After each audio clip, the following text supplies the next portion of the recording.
Bonjour, je suis Thomas Bure, cofondateur d'Urbasense. Urbasense est une équipe d'une trentaine de personnes rudement motivées pour rafraîchir les villes, pour les végétaliser, parce que nous sommes convaincus que le confort de la ville de demain passe par une plus grande végétalisation.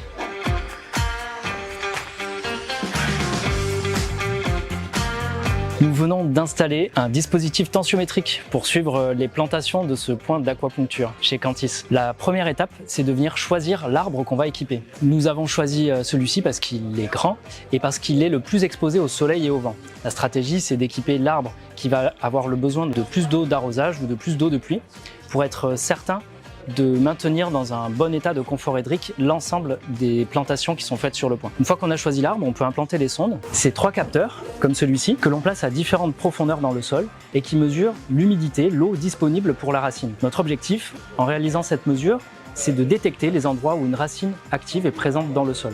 Puisqu'une racine qui pompe de l'eau se voit et donc se mesure grâce à ce type de capteur. Cela nous est très précieux pour comprendre le développement racinaire du végétal au fur et à mesure du temps. Le fait d'installer ce dispositif sur ce premier point d'aquapuncture vient servir 3 objectifs. Le premier, c'est de s'assurer que le développement du végétal est correct, y compris dans le sol. On détourne de l'eau de pluie pour la ramener au pied de l'arbre. Cela servira très certainement son approvisionnement hydrique, mais pendant les premières années, il peut y avoir des périodes de manque qui devront être compensées par de l'arrosage, que l'on espère le plus frugal possible. Le deuxième point, c'est de pouvoir comparer les pratiques d'arrosage sur ce site avec d'autres sites équivalents sur la métropole du Grand Lyon qui ne bénéficient pas de la mise en œuvre du point d'aquapuncture. Nous cherchons à savoir si la réduction du besoin d'arrosage est vraiment significative avec ce type de dispositif. Et le troisième point, c'est de venir alimenter un réseau de données qui permettent de renseigner sur globalement les besoins d'arrosage des sites comme celui-ci, afin demain de pouvoir apporter du conseil, y compris sans capteur, en se basant sur la statistique des autres points d'aquapuncture qui sont équipés dans la région. L'installation de ce type de dispositif permet de capter des mesures sur l'humidité du sol. Si on arrose trop, le végétal est oisif et développe faiblement son système racinaire. Si on arrose trop peu, il manque d'eau et son approvisionnement hydrique devient critique. Il peut en souffrir de manière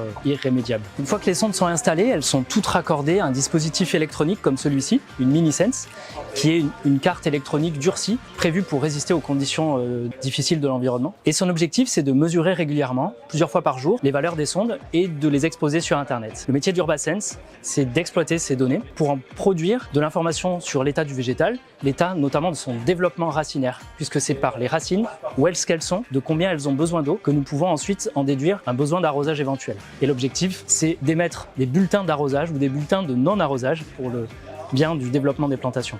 L'installation vient d'être réalisée et les premières données seront disponibles immédiatement. D'ici quelques jours, nous pourrons produire les premiers indicateurs de besoin d'arrosage des arbres. Au bout de quelques semaines, nous pourrons faire un premier point en comparant les besoins révélés par l'arbre avec ceux des conditions similaires dans la métropole du Grand Lyon. À la fin de l'année, un bilan annuel permettra de compter vraiment le nombre d'arrosages qui ont pu être économisés ici grâce à ce dispositif. Et le vrai terme sera dans 2 à 3 ans, quand le système racinaire du végétal aura vraiment fini de se développer et lorsque nous pourrons retirer les capteurs et les déployer sur un autre site de plantation.